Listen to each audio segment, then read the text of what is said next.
భౌతికంగా ఆధ్యాత్మికంగా అన్ని విధాల శక్తివంతులే ఉండాలన్నమాట.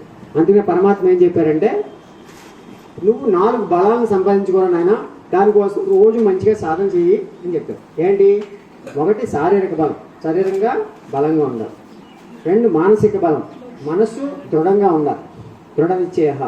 3వది బుద్ధి, డిటర్మినేషన్ ఉండాలి. అంటే చాలా చెప్పారు కదా, దృఢమైనటువంటి నిశ్చయాత్మకమైనటువంటి బుద్ధి ఉండాలి. ఏమని చెప్పారు?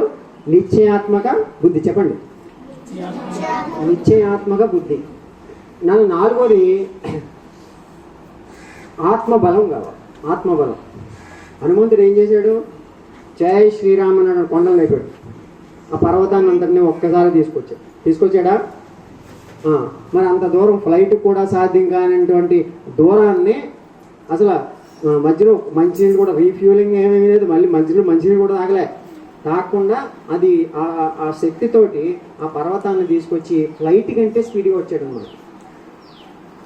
ఫ్లైట్ కంటే స్పీడ్గా వచ్చి తెల్లవారుజామునే రావాలి. ఇది ఇంకా సూర్యోదయం కాకముందు వచ్చేయాలి, లేకపోతే లక్ష్మణుడు చచ్చిపోతాడు. లక్ష్మణుడు ప్రాణం కాపాడాలంటే ఆ టైంకి రావాలి. నువ్వు తర్వాత టైం తెచ్చి ఏం ఉపయోగం? ఇప్పుడు ఎవడో మంచినీళ్ళు అడిగినాడు, నోరు ఆరిపోతుంది, గొంతుకు ఆరిపోతుంది అన్నాడు. అయిపోతుంటే తర్వాత కొంచెం ముందుకెళ్ళి చూద్దామని చెప్పేసి తర్వాత అలా ముందుకెళ్ళిన గొంతుకు ఆరిపోయి డిహైడ్రేషన్ అయిపోయి చచ్చిపోడు పిల్లడు. చచ్చిపోయిన తర్వాత కొబ్బరికాయ కొట్టాడు, ఏమన్నా ఉపయోగం ఉంటుందా? కొబ్బరి నీళ్ళు పట్టించాడు, చచ్చిపోయాకే పట్టించే ఉపయోగం ఉందా? టైంకి తేవాలి, ఏదైనా కానీ టైంకి చేయాలి. ఆ టైంకి మంచినీళ్ళు తాగితే అది బతుకున్నాం. ఆ కానీ మంచినీళ్ళు తాగితే తర్వాత ముందుకెళ్ళి చూద్దాం అన్నాడు. ఏమయ్యాడు? అది చచ్చిపోయాడు. అలా ఉంటుంది. అంటే టైంకి చేయకపోతే ఏ పనైనా ఉంటాం. అలాగే మనకి ఈ వయసులో చేయాల్సిన పని ఈ వయసులో చేయాలి. ఈ వయసులో చక్కగా ఇలా భగవద్గీత నేర్చుకుని, ఇలా మంచి కథలు నేర్చుకుని, గొప్ప స్ఫూర్తిని పొంది, అలా మన తల్లిదండ్రులకి సేవించి, జ్ఞానాన్ని ఆర్జించి, విద్యార్థి ఏంటంటే విద్యని, జ్ఞానాన్ని సంపాదించిన ఎన్ని పుస్తకాలన్నీ చదువుతూ చక్కగా ఎంతో జ్ఞానాన్ని సంపాదించేటువంటి టైం అంతటి కూడా వృధా చేయకుండా చక్కగా ఉపయోగించుకోవడం ఈ యొక్క టైం యొక్క కర్తవ్యం.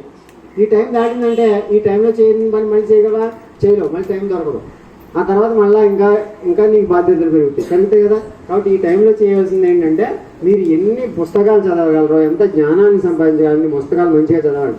అలాగే ఎంత మంచి పనులు చేయగలరు